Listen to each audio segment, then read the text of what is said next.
Por ahora queda media hora, el partido es largo y le está rompiendo el invicto de 10 partidos en la MLS, pero tiene Messi. Copa America അടുക്കുമ്പോഴേക്കും Argentine നായകൻ Lionel Messi മിന്നും ഫോമിലേക്ക് ഉയരുകയാണ്. MLS ലീഗിൽ ഈ കഴിഞ്ഞ മത്സരത്തിൽ Lionel Messi Atlanta FCക്കെതിരെ ഒരു മിന്നുന്ന ഗോളും സ്വന്തമാക്കിയിരുന്നു. ഏതാണ്ട് 30 വാര അകലെ നിന്നും ലിയണൽ മെസ്സി തൊടുത്ത പന്ത് ഗോൾ കീപ്പർക്ക് എത്തിപ്പിടിക്കാൻ പോലും സാധിച്ചില്ല. നിലം പതിച്ച ആ ഒരു ഷോട്ട് നേരെ പോസ്റ്റിന്റെ ഇടതുമൂലയെ സ്പർശിച്ചു. 2022 ഖത്തർ വേൾഡ് കപ്പിന്റെ ഗ്രൂപ്പ് സ്റ്റേജിൽ ലിയണൽ മെസ്സി പ്രശസ്ത ഗോൾ കീപ്പർ ഗുയിലർമോ ഒച്ചാവോയുടെ ഗോൾ പോസ്റ്റിലേക്ക് തൊടുത്ത അതേ പന്തിന് സമാനമായിരുന്നു MLS ലീഗിൽ അറ്റ്ലാന്റ FCക്കെതിരെ തൊടുത്ത പന്തും.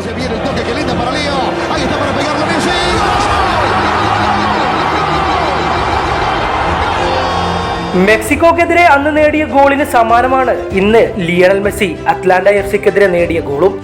നിലവിൽ ലിയണൽ മെസ്സി തുടർച്ചയായ ലീഗ് മത്സരങ്ങളിൽ ഗോളും അസിസ്റ്റും നേടിക്കൊണ്ട് മിന്നുന്ന പ്രകടനം പുറത്തെടുക്കുന്നുണ്ട്.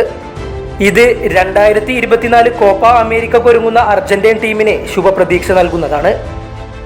പുതിയ ഫുട്ബോൾ വാർത്തകൾക്കും വിശേഷങ്ങൾക്കുമായി ഈ ചാനൽ മറക്കാതെ സബ്സ്ക്രൈബ് ചെയ്യൂ.